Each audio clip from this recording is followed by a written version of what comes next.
1 Corinthians chapter 11. Be imitators of me, even as I also am of Christ. Now I praise you, brothers, that you remember me in all things, and hold firm the traditions, even as I delivered them to you.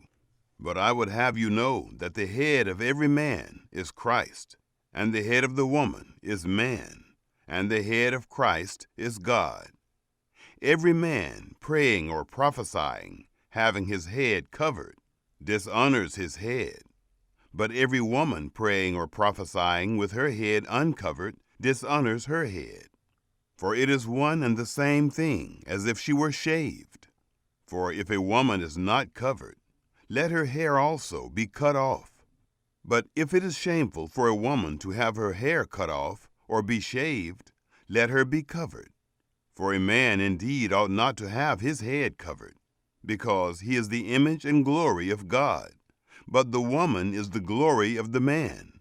For man is not from woman, but woman from man. For man wasn't created for the woman, but woman for the man. For this cause, the woman ought to have authority over her own head, because of the angels. Nevertheless, neither is the woman independent of the man, nor the man independent of the woman, in the Lord. For as woman came from man, so a man also comes through a woman. But all things are from God. Judge for yourselves. Is it appropriate that a woman pray to God unveiled? Doesn't even nature itself teach you that if a man has long hair, it is a dishonor to him? But if a woman has long hair, it is a glory to her, for her hair is given to her for a covering.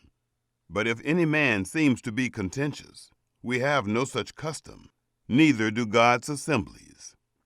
But in giving you this command, I don't praise you, that you come together not for the better, but for the worse.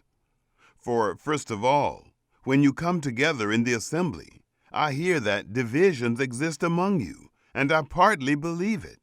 For there also must be factions among you, that those who are approved may be revealed among you. When, therefore, you assemble yourselves together, it is not the Lord's Supper that you eat. For in your eating, each one takes his own supper first. One is hungry, and another is drunken. What? Don't you have houses to eat and to drink in? Or do you despise God's assembly, and put them to shame who don't have enough? What shall I tell you? Shall I praise you? In this I don't praise you, for I received from the Lord that which also I delivered to you, that the Lord Jesus, on the night in which he was betrayed, took bread. When he had given thanks, he broke it and said, "Take, eat. This is my body, which is broken for you. Do this in memory of me." In the same way he also took the cup after supper, saying, "This cup is the new covenant in my blood. Do this, as often as you drink, in memory of me. For as often as you eat this bread and drink this cup, you proclaim the Lord's death until he comes. Therefore, whoever eats this bread or drinks the Lord's cup in a way unworthy of the Lord will be guilty of the body and the blood of the Lord. But let a man examine himself, and so let him eat of the bread and drink of the cup. For he who eats and drinks in an unworthy way eats and drinks judgment to himself, if he doesn't discern the Lord's body. For this cause many among you are weak and sickly, and not a few sleep. For if we discerned ourselves, we wouldn't be judged. But when we are judged, we are punished by the Lord, that we may not be condemned with the world. Therefore, my brothers, when you come together to eat, wait for one another. But if anyone is hungry, let him eat at home, lest your coming together be for judgment.